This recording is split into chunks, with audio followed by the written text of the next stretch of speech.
Hello everyone. और मेरे ख्याल से पढ़ाई अच्छी चल रही होगी आपकी।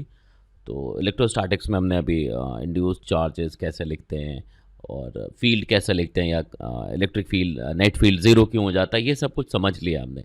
अब धीमे धीमे प्रॉब्लम सॉल्विंग की तरफ बढ़ते हैं, जैसे कि electric field and potential due to induced charges अगर लिखने हैं तो किस तरह से लिखोगे आप, है ना। तो देखिए, एक बहुत ही स्पेशल सिचुएशन लिया है, लेकिन यहाँ से जो एक अप्रोच है प्रॉब्लम को सॉल्व करने का वो डेवलप होगा डेफिनेटली। ठीक है। तो हमने एक स्फीयर लिया हुआ है, this is a conducting sphere, metallic sphere है of radius R and charge Q. तो अगर हमने इसको भी चार्ज क्यू दिया है तो ये इसके सरफेस पे आएगा, ये हमने पढ़ा हुआ है। तो देखो, ये जो क्यू चार्ज इसको जो दिया था आपने, इस कंडक्टर को, इस कैपेसिटर, चलो ठीक है, कभी कैपेसिटर भी कह सकते हैं, बट एक स्फेरिकल जो मेटालिक स्फीयर है इसके लिए। ठीक है। तो ये देखो, ये क्यू चार्ज यहाँ पे डिस्ट्रीब्यूट हुआ है, यूनिफॉर्मली डिस्ट्रीब्यूट हो गया। ठीक है। तो ये अपने तरीके से एक प्लस क्यू चार्ज है। ठीक है। लेकिन अगर हमने outside this sphere at a distance small r from the centre, हमने एक स्मॉल पॉइंट चार्ज, एक क्यू चार्ज रखा हुआ है जो यहाँ पे दिख रहा है, this a plus q charge. ठीक है। और at a distance r from the centre, ये आपको दिख रहा है। अगर आप ये चार्ज रखोगे तो अभी जैसे मैंने इसके पहले कुछ प्रॉपर्टीज़ बताई थी आपको कि भाई अगर एक्सटर्नल फील्ड है तो वो किसी भी हालत में कंडक्टर को पेनेट्रेट नहीं कर सकता है, मतलब कंडक्टर के अंदर वो नेट फील्ड ज़ीरो होगा। तो अब देखते हैं, अगर एक हमने पॉइंट पी मार्क किया हुआ है इनसाइड द कंडक्टर, जैसे ये this is a point p inside the conductor at a distance x from the plus q. ठीक है। तो प्लस क्यू से एक्स डिस्टेंस पे we have a point p. अब ये डेफिनेटली पॉइंट पी जो है इनसाइड द कंडक्टर का एक पॉइंट है, inside the material of conductor है ये। ठीक है। तो यहाँ पे नेट फील्ड ज़ीरो होना चाहिए। तो नेट फील्ड ज़ीरो क्यों होगा, ये पहले बताया हुआ है। एक तो फील्ड प्लस क्यू की वजह से डेफिनेटली आएगा, और ये जो क्यू चार्ज है जो यूनिफॉर्मली डिस्ट्रीब्यूट हो गया इसके सरफेस पे, जस्ट इनसाइड द सरफेस, आप सरफेस पे कह सकते हैं, उसकी वजह से तो नेट फील्ड ज़ीरो है, और इसकी वजह से कुछ फील्ड आएगा तो उसको इंड्यूस्ड चार्ज जो है, मैंने यहाँ पे ऐसे दिखाने की कोशिश की। इसका मतलब ये बिल्कुल भी नहीं कि जो इंड्यूस्ड चार्ज है वो यूनिफॉर्मली ऐसा डिस्ट्रीब्यूट हुआ होगा। इंड्यूस्ड चार्ज ऐसा होगा कि एक तरफ पॉजिटिव आया होगा, और जैसे ये पॉजिटिव इसके साइड में माइनस आ गया होगा। इस पर हम लोग काफ़ी डिस्कशन कर चुके हैं, तो ये आपको पता है मेरे ख्याल से। लेकिन मैंने वैसा दिखा दिया कि भाई लेफ्ट हैंड साइड पे प्लस क्यू और राइट हैंड साइड पे माइनस क्यू चार्ज है। ठीक है। तो देखो, ये इंड्यूस्ड चार्ज हो गया, plus Q I and minus Q I, एक क्यू चार्ज है। अब हम लोग पोटेंशियल फाइंड करते हैं एट पी। तो एट पॉइंट पी पोटेंशियल चाहिए। तो अब अगर आप देखोगे तो यार प्लस क्यू की वजह से भी आना चाहिए, जो इस स्फीयर के पास चार्ज था। एक इस स्मॉल क्यू के लिए भी चाहिए, जो कि एक स्मॉल आर डिस्टेंस पे फ्रॉम द सेंटर हमने रखा हुआ है। ठीक है। और इंड्यूस्ड चार्जेस जो है उसके लिए भी होना चाहिए। ठीक है। तो पॉइंट पी पे हमें पोटेंशियल चाहिए, इसके लिए मैं कहाँ पहुँच रहा हूँ, पॉइंट ओ पे पहुँच रहा हूँ।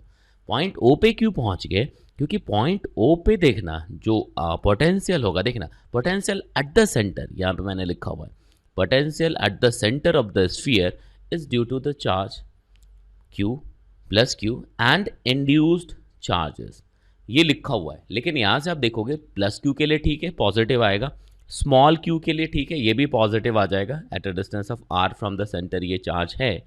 लेकिन इंड्यूस्ड चार्जेस के लिए पोटेंशियल तो होगा at the centre at O, but उसका नेट वैल्यू क्या होगा, ज़ीरो।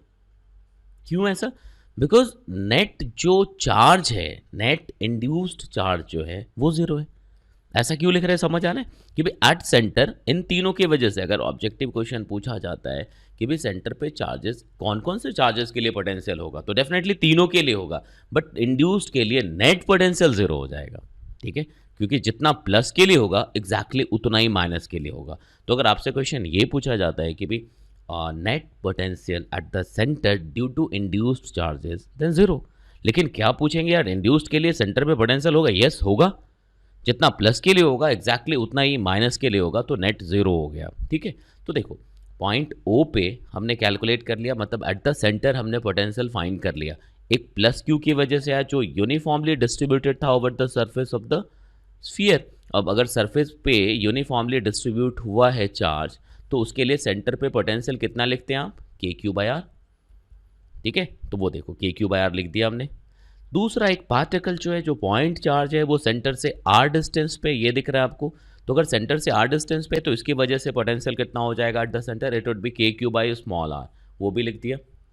और अभी मैंने बताया कि भी V induced due to induced charges potential at the centre कितना होगा 0, तो वो 0 हो गया। मतलब at O total potential is k q by r plus k q by small r. ठीक है, तो अब देखो एज स्फीयर बीइंग इक्विपोटेंशियल, तो जितना पोटेंशियल ओ पे है एग्जैक्टली वही पोटेंशियल कहाँ पे होगा, पी पे भी होगा। तो अगर इस क्वेश्चन में आपसे पूछा जाता है कि find the potential at p, तो एट पी जो टोटल पोटेंशियल होगा it would be k q by r plus k small q upon small r. ये कर सकते हैं, ये समझ आ रहा है। अब इसके बाद देखते हैं कि पॉइंट पी पे ड्यू टू इंड्यूस्ड चार्ज कितना पोटेंशियल होगा, क्या वो नॉन जीरो होगा। यहाँ तक समझ आ रहा है, तो उसको देखिएगा, समझने की कोशिश करते जाइए। मेरे ख्याल से बहुत आसान है, समझ आएगा, बट एक रिवीजन के लिए और एक प्रॉब्लम सॉल्विंग एबिलिटी और एक कॉन्फिडेंस वो बनता चला जाएगा। ठीक है, अब देखो यहाँ पे क्या कर लिया हमने find the potential at p due to induced charges only. अब यहाँ पे एक पॉइंट समझने की ज़रूरत है कि भाई सेंटर पे अगर हम लोग ओ की बात कर रहे थे तो ओ पे जो इंड्यूस्ड चार्ज की वजह से नेट पोटेंशियल था वो 0 था, लेकिन क्या यही चीज़ पी पे हो सकता है? Definitely no. क्यों? क्योंकि पी पे जो है वो सिमेट्रिक अरेंजमेंट तो बिल्कुल भी नहीं है। जो इंड्यूस्ड चार्जेस है मे बी प्लस क्यू के बहुत पास है, माइनस क्यू के, मतलब पी पे इंड्यूस्ड चार्जेस की वजह से कुछ नेट पोटेंशियल आएगा। अब उसको सॉल्व कैसे करना है? बहुत सिंपल ट्रिक है कि भाई एट पी हमें पता है एट पी पोटेंशियल कितना होगा, तो ये हम लोग कैलकुलेट कर चुके हैं। It is k Q by are plus k Q के स्मॉल क्यू बाय आर, यहाँ तक लिख सकते हो, के Q by are plus k Q by small are. अब देखो फिर से वही एट पी जो पोटेंशियल होना चाहिए ड्यू टू वी क्यू, मतलब टोटल चार्ज जो हमने इस स्फीयर को दिया हुआ था, इस मेटालिक स्फीयर को दिया हुआ था, it was Q plus Q, तो ये ऐसा दिखना चाहिए। ठीक है, उसकी वजह से जो सरफेस पे पोटेंशियल होता है वही इनसाइड द स्फीयर पोटेंशियल होता है, तो हमने उसको के क्यू बाई आर लिख दिया। ये जो पॉइंट चार्ज प्लस क्यू है इसकी वजह से जो पोटेंशियल एट पी होगा उसको के क्यू बाई, हम लोग यहाँ तक समझ आ रहा है। तो ये तो हमने फाइंड कर लिया था पहले एट पी, ये हमने पहले जो कैलकुलेट किया था वही वैल्यू लेकर के आ गए यहाँ पे, अभी तुरंत हमने कैलकुलेट किया वो लिख दिया। अब इसको डिटेल में लिख रहे हैं कि भाई कौन कौन सा पार्ट कंट्रीब्यूट कर रहा है यहाँ पे, तो डेफिनेटली ड्यू टू क्यू तो है, वो हमने के क्यू बाई आर लिख दिया।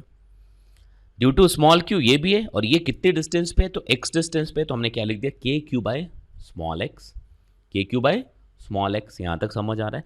तीसरा एक पॉइंट है कि भी पी पे net potential due to induced charges 0 नहीं होगा, तो उसको हमने लिख दिया वीपी ड्यू टू इंड्यूस्ड। अब इस इक्वेशन में देखोगे तो definitely V P due to induced charges जो है वो नेगेटिव 0 नहीं दिख रहा है। अब यहाँ से देखोगे ये पार्ट तो कैंसिल हो जाएगा, लेकिन बचेगा क्या, के क्यू बाय आर माइनस के क्यू बाय स्मॉल क्यू।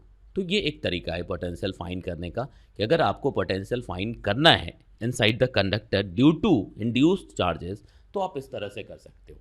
ठीक है, मेरे ख्याल से थोड़ा सा वो जो कॉन्सेप्ट है वो और रिफ्रेश हुआ होगा, और जो आप कह सकते हो ना एप्लीकेशन है वो मेरे ख्याल से समझ आया होगा। ठीक है, अब इसके बाद देखते हैं कि भाई अगर फील्ड पूछा जाए due to induced charges at p या कुछ और, तो क्या होगा। तो देखिए यहाँ पे देखना electric field and potential due to induced charge, तो फील्ड की बात कर रहे हैं हम लोग।